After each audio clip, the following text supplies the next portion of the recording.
Hi hello welcome back to my YouTube channel. ഇന്ന് seafood കൊണ്ട് ഉണ്ടാക്കാൻ പറ്റുന്ന 3 റെസിപ്പീസ് ആയിട്ടോ കാണിക്കുന്നത്. അപ്പോൾ അതിൽ ആദ്യം പ്രോൺ വെച്ചിട്ടുള്ള റെസിപ്പി ചെയ്യാം, പിന്നെ കക്ക, അതുപോലെ കുടുത. അപ്പോൾ ഫസ്റ്റ് തന്നെ പ്രോൺ വെച്ചിട്ടുള്ള റെസിപ്പിയിലേക്ക് പോവാം. ഇത് ചെറിയ ടൈപ്പ് ചെമ്മീനാണ്. ഇത് പുഴച്ചെമ്മീനാണ് കേട്ടോ ഞാനിവിടെ യൂസ് ചെയ്യുന്നത്. എപ്പോഴും ഈ റെസിപ്പിക്ക് ചെറിയ ടൈപ്പ് ചെമ്മീനായിരിക്കും കൂടുതൽ ടേസ്റ്റ് ഉണ്ടാവുക. അപ്പോൾ കഴുകി വൃത്തിയാക്കിയ ചെമ്മീൻ ചട്ടിയിലേക്ക് മാറ്റിയിട്ടുണ്ട്. അതോടൊപ്പം ഒരു വലിയ കഷ്ണം ഇഞ്ചി ചതച്ച് ചേർത്ത് കൊടുക്കാം. പിന്നെ വേണ്ടത് പച്ചമുളകാണ്. ഇത് നാടൻ മുളകാണ്, അതുകൊണ്ടാണ് 2 എണ്ണം ചേർത്ത് കൊടുക്കുന്നത് കേട്ടോ. നോർമൽ മുളകാണെങ്കിൽ എരിവ് കുറവായിരിക്കും, അപ്പോൾ അതിനനുസരിച്ച് കൂടുതൽ ചേർക്കുക. പിന്നെ എരിവൊക്കെ നമ്മുടെ ഇഷ്ടത്തിനനുസരിച്ചാണ് കേട്ടോ. അതുപോലെ പുളിക്ക് വേണ്ടിയിട്ട് ഒരു ചെറിയ കഷ്ണം കുടംപുളി ചേർക്കുന്നുണ്ട്. പിന്നെ പാകത്തിനുള്ള മഞ്ഞൾപ്പൊടി, കാശ്മീരി മുളക് ഇത്രയും ചേർക്കാം. പാകത്തിനുള്ള ഉപ്പ്, ഒരു തണ്ട് കറിവേപ്പില. ഇനി ഈ ചെമ്മീൻ വേവാൻ ആവശ്യമായിട്ടുള്ള വെള്ളം അത്രയാണ് ആവശ്യം. നന്നായി ഒന്ന് മിക്സ് ചെയ്ത് കൊടുക്കാം. ഇനി ഈ പുളിയുടെ ഇതൊക്കെ ഒന്ന് ഈ ചെമ്മീനിൽ പിടിക്കണം. അപ്പോൾ ഈ വെള്ളം നമ്മൾ നന്നായി വറ്റിച്ചെടുക്കുക. ഫസ്റ്റ് അതാണ് ചെയ്യേണ്ടത്. അപ്പോൾ ഒന്ന് തിള വരുമ്പോൾ മൂടി വെച്ച് വേവിക്കാം.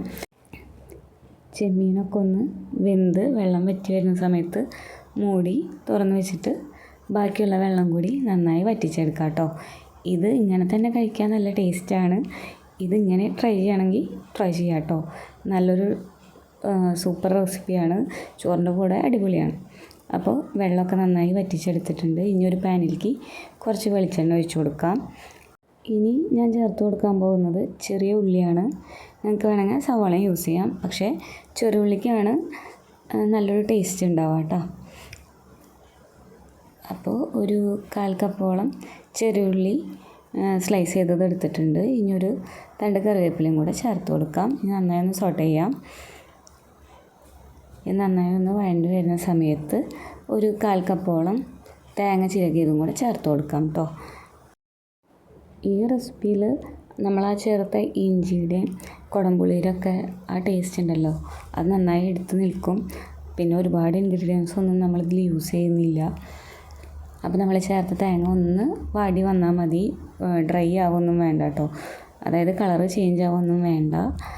ഒന്ന് വാടി വരുന്ന സമയത്ത് നമ്മൾ വറ്റിച്ച് വെച്ച ചെമ്മീൻ ഉണ്ടല്ലോ, അത് ചേർത്ത് കൊടുക്കുക. ഇനി നന്നായി മിക്സ് ചെയ്ത് ഡ്രൈ ആക്കി എടുക്കാം. അത്രേ ഉള്ളൂ പണി. സിമ്പിളാട്ടോ. നമുക്ക് വേണമെങ്കിൽ ഇത് തലേദിവസം ചെമ്മീൻ വറ്റിച്ച് വെച്ച് കഴിഞ്ഞാൽ പിറ്റേ ദിവസം കഴിക്കുന്ന സമയത്ത് ഈ പ്രോസസ്സ് ചെയ്താൽ മതി കേട്ടോ. അതായിരിക്കുമ്പോൾ നമുക്ക് കുറച്ചും കൂടെ എളുപ്പമായിരിക്കും. ഇപ്പോൾ നമ്മൾ ഗസ്റ്റിനൊക്കെ പ്ലാൻ ചെയ്യുകയാണെങ്കിൽ അങ്ങനെ തലേദിവസം ചെമ്മീൻ വാങ്ങിച്ചിട്ട് വറ്റിച്ച് വെച്ചിട്ട് പിറ്റേ ദിവസം ഇതുപോലെ സെറ്റ് ചെയ്തെടുക്കാം. ഇനി കക്കയാണ്. ഇതിപ്പോൾ ഒരു മീഡിയം സൈസ് കക്കയാട്ടോ. ഞാനിതിൻ്റെ വേസ്റ്റൊന്നും കളഞ്ഞിട്ടില്ല. നമ്മൾ ഈ സൈഡിലേക്കൊന്നും അങ്ങനെ കളയാറില്ല കേട്ടോ. നമുക്ക് നിർബന്ധം തന്നെ കളയാം, അത്രേ ഉള്ളൂ. ഇനി ഒരു പാൻ ചൂടാക്കിയിട്ട് അതിലേക്ക് വെളിച്ചെണ്ണ ഒഴിച്ച് കൊടുക്കാം. പിന്നെ വേണ്ടത് ഇഞ്ചിയും വെളുത്തുള്ളിയും ചോപ്പ് ചെയ്തതാണ് കേട്ടോ. നൈസായിട്ട് ചോപ്പ് ചെയ്ത് ചേർത്ത് കൊടുക്കാം. പിന്നെ ഒരു 4 പച്ചമുളക് നടുകെ കീറിയത് ഇട്ട് കൊടുക്കുന്നുണ്ട്. ഇതിൽ എരിവിന് വേണ്ടിയിട്ട് ഇനിയിപ്പോൾ നമ്മൾ ഉണക്കമുളകും ചേർക്കും, കുരുമുളകും ചേർക്കും. അപ്പോൾ അതിനനുസരിച്ച് കുറവ് മാത്രം പച്ചമുളക് ചേർത്താൽ മതി കേട്ടോ. ഇതിലും ഞാൻ ചെറിയ ഉള്ളിയാണ് യൂസ് ചെയ്യുന്നത് കേട്ടോ. നമ്മുടെ ഏത് റെസിപ്പിക്കായാലും സവാളയ്ക്ക് പകരം ചെറുള്ളി ചേർക്കുകയാണെങ്കിൽ കുറച്ചും കൂടെ ടേസ്റ്റ് ഉണ്ടാവും കേട്ടോ. ഇങ്ങനെ നാടൻ റെസിപ്പീസ് ചെയ്യുമ്പോൾ അത് നമുക്ക് കുറച്ച് ഇരട്ടിപ്പണിയാണ്, എന്നാലും ടേസ്റ്റ് അടിപൊളിയായിരിക്കും. ഇനി കുറച്ച് കറിവേപ്പിലയും കൂടെ ചേർത്തിട്ട് ഇതൊന്ന് നന്നായി സോട്ട് ചെയ്തെടുക്കാം. ഇതൊന്ന് വാടി വരുന്ന സമയത്ത് നമുക്ക് പാകത്തിനുള്ള മഞ്ഞൾപ്പൊടി, അതുപോലെ ഈ റെസിപ്പിയിൽ മെയിനായിട്ട് ടേസ്റ്റ് കൊടുക്കുന്ന ഈ ചതച്ച ഉണക്കമുളക് കേട്ടോ. അപ്പോൾ അതും ചേർത്ത് കൊടുക്കാം. ഇതൊക്കെ നമ്മുടെ എരിവിനനുസരിച്ച് എങ്ങനെയാണോയെന്ന് വെച്ചാൽ അത് കൂട്ടിയും കുറച്ചൊക്കെ കൊടുക്കാം കേട്ടോ. കളറിന് വേണ്ടി കുറച്ച് കാശ്മീരി മുളക് കൂടി ചേർക്കുന്നുണ്ട്. പിന്നെ കുറച്ച് കുരുമുളകും കൂടി ചേർക്കുന്നുണ്ട്. ഇതൊന്ന് നന്നായി സോട്ട് ചെയ്തെടുക്കാം. ആ റോസ് സ്മെല്ലൊക്കെ മുളകിൻ്റെ പോകുമ്പോൾ നമുക്കിതിലേക്ക് കക്ക ചേർത്ത് കൊടുക്കാം കേട്ടോ. എളുപ്പമാണ്, വേഗം പണി കഴിയും. നമുക്കിതൊക്കെ ഒന്ന് സെറ്റ് ചെയ്ത് വെച്ച് കഴിഞ്ഞാൽ നമുക്ക് പെട്ടെന്ന് റെഡിയാക്കാൻ പറ്റുന്ന റെസിപ്പീസാണ്. അപ്പോൾ കക്ക ചേർത്ത് കൊടുത്തിട്ടുണ്ട്. ഈ കക്ക ഓൾറെഡി പുഴുങ്ങിയിട്ടാണ് നമ്മൾ കക്ക എടുക്കുന്നത്, കക്ക ഇറച്ചി എടുക്കുന്നത്. അതുകൊണ്ട് ഇതിന് വേറെ ഇനി നമ്മൾ കുക്കറിൽ വെച്ചിട്ടൊന്നും കുക്ക് ചെയ്യേണ്ട ആവശ്യമില്ല കേട്ടോ. പലരും ഇത് പിന്നെയും കുക്ക് ചെയ്യണ കാണാം, കുക്കായിട്ടില്ല എന്ന് പറഞ്ഞിട്ട്. പക്ഷെ അതിൻ്റെ ആവശ്യമില്ല. നമ്മൾ ഓൾറെഡി ഇത് പുഴുങ്ങിയിട്ടാണ് തൊണ്ട് ഇറച്ചിയും സെപ്പറേറ്റ് ആക്കുന്നത് തന്നെ. അപ്പോൾ അതിൻ്റെ ആവശ്യമില്ല. ഇനി ഇതിലേക്ക് പാകത്തിനുള്ള ഉപ്പും കൂടെ ചേർത്ത് കൊടുക്കാം. നന്നായി ഒന്ന് മിക്സ് ചെയ്യാം. ഇനി ഇത് നന്നായി ഒന്ന് ഡ്രൈ ആയി വരണം. ഇപ്പോൾ ഇങ്ങനെ ഈ ഒരു ടെക്സ്ചറിൽ നമുക്ക് കക്ക അത്രയ്ക്ക് ടേസ്റ്റ് ഉണ്ടാവില്ല. ഒന്ന് മൊരിഞ്ഞ് വരുമ്പോഴാണ് ആ ടേസ്റ്റ് നന്നായിട്ട് ഉണ്ടാവുക. അപ്പോൾ ഒന്ന് ഡ്രൈ ആക്കി എടുക്കുക. കുറച്ച് ടൈം എടുക്കുന്ന പരിപാടിയാണ് കേട്ടോ ഇത്. പിന്നെ നമ്മൾ ഹൈ ഫ്ലെയിമിൽ വെച്ചാൽ കരിഞ്ഞു പോവും. അതുകൊണ്ട് ലോ ഫ്ലെയിമിൽ തന്നെ വയ്ക്കാൻ ശ്രമിക്കുക. ഇനി ഇതിലേക്ക് മെയിനായിട്ട് വേണ്ടത് തേങ്ങാക്കൊത്ത് ചേർക്കുന്നുണ്ട്. ഇത് ഓപ്ഷണലാണ്. ഇത് ചേർക്കുകയാണെങ്കിൽ കുറച്ചുകൂടെ നല്ല ടേസ്റ്റ് ഉണ്ടാവും. നമുക്ക് വേണമെന്ന് വെച്ചാൽ മാത്രം ചേർത്താൽ മതി കേട്ടോ. അല്ലെങ്കിലും ഈ റെസിപ്പി അടിപൊളിയാണ്. അപ്പോൾ നമുക്ക് താല്പര്യം ഉണ്ടെങ്കിൽ മാത്രം തേങ്ങാക്കൊത്ത് ചേർത്താൽ മതി കേട്ടോ. തേങ്ങാക്കൊത്ത് ചേർക്കുമ്പോൾ ഈ സ്റ്റേജിൽ തന്നെ ചേർത്താൽ മതി. കാരണം നേരത്തെ ചേർത്ത് കഴിഞ്ഞാൽ അതൊന്ന് നന്നായി ഡ്രൈ ആയി പോവും. അപ്പോൾ അത്രയും ടേസ്റ്റ് ഉണ്ടാവില്ല. ഈ സ്റ്റേജ് ആകുമ്പോൾ അത്രയ്ക്ക് കുഴപ്പമില്ല. ഇതൊരു 3/4 ഭാഗോളം കക്ക ഒന്ന് സെറ്റായിട്ടുണ്ട്.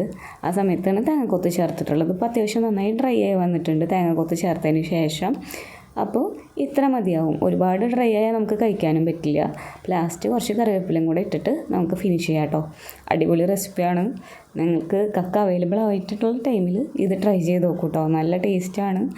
നമ്മുടെ ഒരു സീ ഫുഡ് പ്ലാറ്ററൊക്കെ സെറ്റ് ചെയ്യണ സമയത്ത് നമുക്ക് ഈ റെസിപ്പി നല്ലതായിരിക്കും കേട്ടോ. സീ ഫുഡ് സദ്യ എന്നൊക്കെ പറഞ്ഞിട്ട് നമ്മൾ സെറ്റ് ചെയ്യുകയാണെങ്കിൽ ഈ റെസിപ്പി ഒന്ന് ചെയ്ത് നോക്കൂ കേട്ടോ. അടിപൊളിയാണ്. അതിൽ ആ തേങ്ങാക്കൊത്ത് കഴിക്കാനാണ് കൂടുതൽ ടേസ്റ്റ് കേട്ടോ, സത്യം പറയുകയാണെങ്കിൽ. അപ്പോൾ ഇത്രയേ ഉള്ളൂ ഈ റെസിപ്പി. ഇനി സിമ്പിളായിട്ട് നമുക്ക് ഒരു മീൻ ഫ്രൈ ചെയ്തെടുക്കാം. ഞാനിവിടെ കുടുതയാണ് എടുത്തിരിക്കുന്നത് കേട്ടോ.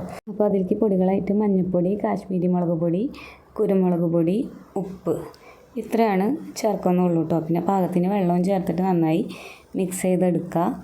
എന്നിട്ട് ഇത് നമ്മുടെ മീനിൽ നന്നായി പുരട്ടാം. ഞാനത് ഒരുപാട് നേരമൊന്നും വെക്കാറില്ല.